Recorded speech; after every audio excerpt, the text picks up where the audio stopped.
10, 9, 8, 7, 6, 5, 4, 3, 2, 1. Assalamualaikum warahmatullahi wabarakatuh. Bismillahirrahmanirrahim. Tabarakalladzi nazzala al-furqana ala 'abdihi liyakuna lil 'alamina nadhira. Allahumma shalli wa sallim ala nabiyyina wa ala rasulillah sayyidina Muhammadin wa ala alihi washabbihi ajmain. Nama ba'du. Kita meneruskan kajian yang paling penting dalam ulumul Quran termasuk adalah al-ibratu bi umumil lafzi la bi khususis sabab. Itu terkenal sekali. Jadi Nabi karena seorang manusia, apapun hebatnya Nabi ini seorang manusia, tentu kalau ngandani cara Jawa atau menghitopi pasti ngendikan sama yang di depannya. Tapi bukan berarti hukum ini khusus pada yang di depannya tapi menjadi umum. Kenapa menjadi umum? Ya karena kebaikan itu boleh dilakukan oleh siapa saja. Misalnya Rasulullah ngendikan sama Mu'ad, ya Mu'ad inni uhibbuka fala tada'anna dubura kulli sholatin. Wa fi riwayatin faqul fi duburi kulli sholatin Allahumma a'inni ala dzikrika wa syukrika wa husni ibadatik. Itu jelas kalimatnya Nabi, ya Mu'ad saya mencintai kamu. Maka jangan pernah engkau tinggalkan setelah sholat kamu membaca Allahumma a'inni ala dzikrika wa syukrika wa husni ibadatik. Ya Allah, tolonglah kami supaya selalu mengingat engkau ala dzikrika dan mensyukuri nikmat engkau, dan tolong kami selalu beribadah kepada engkau. Lalu kalau melihat asbabil wurud, kalau dalam ilmu hadis biasanya disebut asbabil wurud, kalau dalam ilmu Quran disebut asbabin nuzul, tentu yang didhawuhi itu ya Mu'ad. Tapi Anda tidak boleh begini, saya tidak wiridan itu yang disuruh Nabi kan Mu'ad, saya kan tidak Mu'ad. Itu tidak boleh seperti itu. Makanya kita tidak boleh terlalu tekstual, karena tadi resikonya Anda tidak mengikuti kaidah al-ibratu bi umumil lafzi la bi khususi sabab.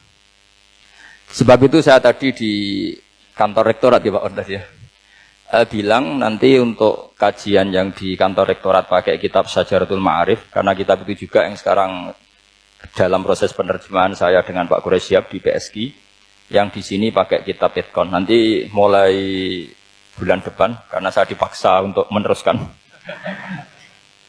Ini sudah kayak Tuhan saja maksa-maksa. Itu pakai kitab Itqan. Nanti babnya tak kasih yang mendesak untuk diketahui. Termasuk apa? Al-ibratu bi umumil lafzi la bi khususi sabab. Sehingga di Quran misalnya begini, ada cerita begini. Nabi Isa itu bilang begini, saya ini siapa? Saya ini adalah orang, kata Nabi Isa, wa ja'alani mubarakan aynama kuntu. Saya adalah orang yang di mana-mana itu memberi berkah, memberi manfaat kepada siapa saja. Itu jelas tentang Nabi Isa. Tapi oleh ulama dikasih judul yang umum.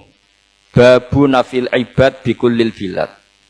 Bab bahwa seseorang harus bermanfaat hidup di mana saja, kapan saja. Meskipun itu Allah cerita tentang Nabi Isa. Tidak bisa kamu bilang itu kan Isa, saya kan tidak Isa. Tidak bisa seperti itu. Isa adalah ibaratun an ahlil khairi. Isa adalah figur orang baik. Tentu yang dilakukan baik. Tentu kebaikan boleh ditiru siapa saja. Jadi sehingga nanti pada akhirnya nama-nama yang disebut Allah di Quran itu kalau nama orang baik tentu kita boleh ikut. Paham ya? Kalau nama orang buruk tentu kita tidak boleh ikut. Ya gitu aturannya. Sehingga tadi ada al-ibratu bi umumil lafzi la bi khususi sabab. Jadi yang jadi pegangan adalah standar kalimat umum dengan pemaknaan yang ditentukan ulama. La bi khususi sabab, tidak terkait sebab itu. Misalnya yang paling masyhur tentu dalam hadis Madinah itu kira-kira kan utaranya Mekah ya Pak. Kira-kira ya. Utaranya Mekah apa selatannya? Utaranya kayak. Utaranya. Dulu penduduk Madinah itu kalau bikin kloset itu, pokoknya kalau qada'ul hajat itu menghadap ke utara atau selatan. Terus kata Rasulullah, kalau kamu sedang qada'il hajat, sedang buang kotoran tuh jangan menghadap Ka'bah, juga jangan membelakangi Ka'bah. Itu Nabi redaksinya unik. Walakin syarriku aw gharibu. Tetapi kamu menghadap barat atau menghadap timur. Itu semua riwayat walakin syarriku aw gharibu, tapi kamu menghadap barat atau timur. Nah, artinya apa? Kata syariku al-gharibu adalah binisbat di ahli Madinah. Karena orang Madinah posisinya di utara Mekah. Sehingga kalau menghadap utara atau selatan berarti menghadap Ka'bah atau membelakangi Ka'bah. Dan itu tidak boleh dalam proses qada'il hajat, masbak kotoran. Terus Nabi memerintahkan menghadaplah ke barat atau ke timur. Nah, al-ibratu bi'umil lafzi la bi khususi sabab juga direvisi oleh ulama begini, kecuali sebab itu ada ilat. Maka kalau demikian yang dimenangkan ilatnya bukan teknya. Saya ulang lagi, yang dimenangkan ilatnya bukan teknya. Kayak tadi, di hadis itu kan Nabi ngintikan apa? Tetapi menghadaplah barat atau menghadap ke timur. Tentu orang Indonesia malah kalau itu kebalikannya. Orang Indonesia kalau ke barat atau ke timur kan malah menghadap Ka'bah atau membelakangi Ka'bah. Di sini pentingnya ijtihad. Dan ijtihad ini lazim, bukan harus Imam Syafi'i atau Imam Malik. Semua orang normal pasti tahu proporsi kalimat tadi. Karena ada aturan al-hukmu yaduru ma'ilatihi wujudan wa adaman. Gitu seterusnya. Ini penting saya utarakan. Sehingga ketika Rasulullah sedekah dengan dinar dikasihkan fakir miskin atau dirham dikasihkan fakir miskin. Pikirannya ulama adalah sedekah dengan mata uang yang berlaku saat itu. Tidak selalu ditetapkan dinar atau dirham. Begitu juga ketika Rasulullah dulu zakat fitrah pakai susu kering atau pakai kurma atau pakai gandum. Ulama semua bilang yang penting kuti ahlil balad. Yang penting makanan pokok di negara itu. Dalam konteks Indonesia tentu apa? Beras. Ini penting saya utarakan karena tanpa mengkaji ulumul Quran seperti ini, dan kita insya Allah bulan depan saya langsung bawa kitab Itqan.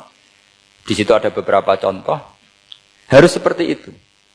Karena kalau tidak terikat sebab, itu nanti takutnya ayat umum menjadi liar. Misalnya begini, pernah ada aliran sesat dulu. Kebetulan di Jogja itu saya lihat di TV. Entah salah kiainya, entah salah dosennya, entah salah siapa. Atau salah orangnya agak stres, tidak tahu saya. Semoga salah orangnya itu sholat menghadap 4 arah. Alasannya Allah nggak ada di mana-mana, ya sudah. Di barat, rakaat kedua ke utara, rakaat ketiga ke timur, rakaat keempat ke selatan. Itu uniknya itu, ngawurnya lah, bukan uniknya. Ngawurnya itu dalil fa'ena matuwallu fatamma wajhuwa. Kamu hadap kemana saja, di sana ada ridho Allah. Sehingga semua ulama ketika bikin kaidah al-ibratu bi'umil lafzi la bi khususi sabab selalu menyertakan kecuali khususus sabab ini ada illatul hukmi. Maka itu enggak jadi. Kayak ayat tadi, kalau kamu pakai umumnya lafaz itu kan boleh sholat menghadap mana saja. Nah, makanya Imam Syafi'i ketika ditanya, lalu ayat ini proporsinya gimana? Kata beliau, fis safar. Orang yang sedang di pesawat mau sholat, tentu masuknya fatamma wajibah. Jadi dalam kondisi bepergian yang kita ingin sholat, maka pakainya ayat seperti itu. Tapi kalau kondisi nomor, fawal liwajaka syatral masjidil haram. Jadi makanya ini penting ngaji ulumul Quran. Kita tidak bisa hanya megang terjemah atau megang apa, kemudian kita fatwa atas nama Quran dan hadis. Sehingga dulu syaratnya memang ketat, harus hafal Quran, hafal hadis, menguasai usul fikih, menguasai macam-macam. Karena tanpa itu memang tidak bisa. Sampai Ibnu Abbas ngendikan, kamu jangan pernah fatwa pakai Quran. Fa inna lahu wujuhan katsirah, karena Quran punya sisi yang banyak. Walakin hajuhum bisunnah. Kalau kamu adu hujjah, pakailah sunnah Rasulullah SAW, karena di situ penjelasan Quran. Misalnya tadi Rasulullah ketika kondisi normal pasti sholat menghadap Ka'bah. Jadi kalau bepergian nanti unta, kata riwayat-riwayat, ainama tawajjahat bihi rakhilatuh, kemana saja posisi unta menghadap. Ada ulama yang berpendapat itu khusus sholat sunat. Kalau sholat fardu dalam kondisi ada punya mobil harus berhenti. Ini madzhab Syafi'i. Sehingga misalnya saya, Pak Harsoyo, Pak On, bawa kijang, mobilnya sendiri. Kalau sholat fardu jangan mentang-mentang pakai kendaraan terus menghadap sekenanya. Kalau mau ke Banyuwangi berarti menghadap ke timur. Nah, itu yang boleh hanya sholat sunat. Kalau sholat fardu harus berhenti. Karena kijang ini dalam kendali Anda. Kecuali dalam surah yang kendaraannya tidak dalam kendali Anda. Misalnya kita naik pesawat.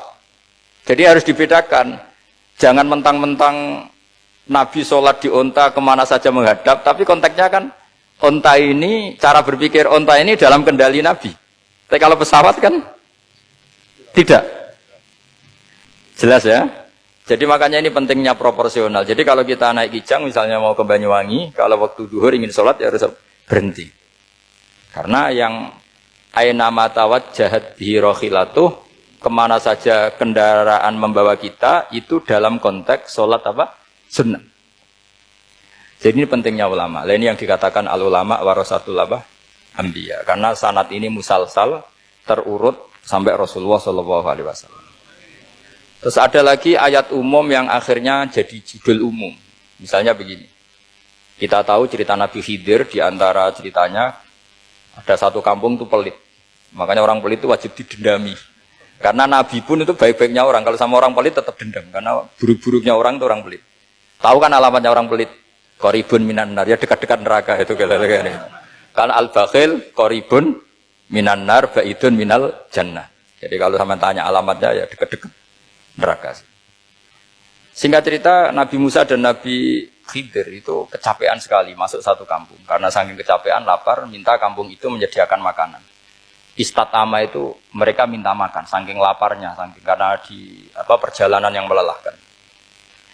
Istatama ahla fa'abau ayyudayifuhuma. Tapi kampung situ kampung pelit. Jika semuanya tidak mau yang ngasih apa? Makan. Tapi pas mau keluar dari kampung, ada tembok, ada kayak prasasti itu, yang mau roboh. Yang mau apa? Roboh. Terus sama Nabi Khidir, tembok yang mau roboh ini ditata. Ditata jadi baik lagi. Nabi Musa kata Nabi Musa, kok kurang pegawaian mau medit, pagri bu urusi. Jadi makanya dendam sama orang meditnya agak sunat. Karena Nabi Musa juga marah sama Nabi Khidir. Orang kayak kampung kayak begitu pelit kok temboknya apa rusak kamu benahin gitu. Terus Nabi Khidir menjawab, wa amal jidaru fakana luhulamaini yatimaini fil madinati wa kana tahtahu kanzul lahuma wa kana abuhuma sholihah. Begini loh, tembok ini adalah penyimpan harta. Penyimpan harta untuk anak yatim. Bapaknya dulu itu soleh. Artinya terus dibabkan oleh ulama, babu ikrami sibyanil mu'minin. Bab kita memuliakan anak-anak orang soleh. Sehingga dalam adat kita menghormati Habib, menghormati Gus, menghormati anak pahlawan, menghormati orang-orang yang dulu berjuang kepada untuk Indonesia. Karena di antara yang dipertimbangkan Nabi Khidir adalah wakana abuhuma sholihah. Tentu kita menghormati putra-putri yang dulu mendirikan UII, macam-macam. Ya tentu proporsional, tapi tetap saja dapat poin dulu atas nama putra pahlawan, putra orang-orang soleh. Karena Nabi Khidir ketika mempertimbangkan itu, alasannya wakana abuhuma sholihah. Fa'aroda rabbuka yablughu ashuddahuma wastakhrijakan zahuma. Tentu Allah ingin kalau tembok ini roboh, kemudian kelihatan khazanahnya atau tabungannya, nanti dipakai orang-orang zalim. Kalau dipakai orang zalim, maka yang berhak tidak mendapatkan. Sama, negara ini itu dimerdekakan oleh para pahlawan supaya dikelola secara kesolehan, supaya dikelola secara orang baik. Maka orang soleh semua harus ikut kompetisi dengan tanda kutip merebut negara. Karena apa? Tapi tentu tidak perlu chaos, tidak perlu anarkis, karena tentu kemerdekaan ini dibela-belain supaya kita jadi baldatun thayyibatu wa rabbun ghafur. Sama, pertimbangannya Nabi Khidir, kalau ini kebongkar, tersibak, pasti diambil orang-orang zalim. Dan akhirnya yang yatim tadi tidak dapat. Akhirnya dibabkan lagi di bab tertentu. Bab menjaga harta supaya tidak dikuasai orang zalim. Jadi akhirnya menjadi sekian varian ilmu. Pertama, varian ilmu bab menghormati anak orang soleh. Terus bab supaya harta ini tidak dikuasai orang zalim dan seterusnya dan seterusnya. Nah, saya harapkan nanti dengan ulumul Quran kitab Itqan itu nanti aturan-aturan seperti itu tertanam pada Anda.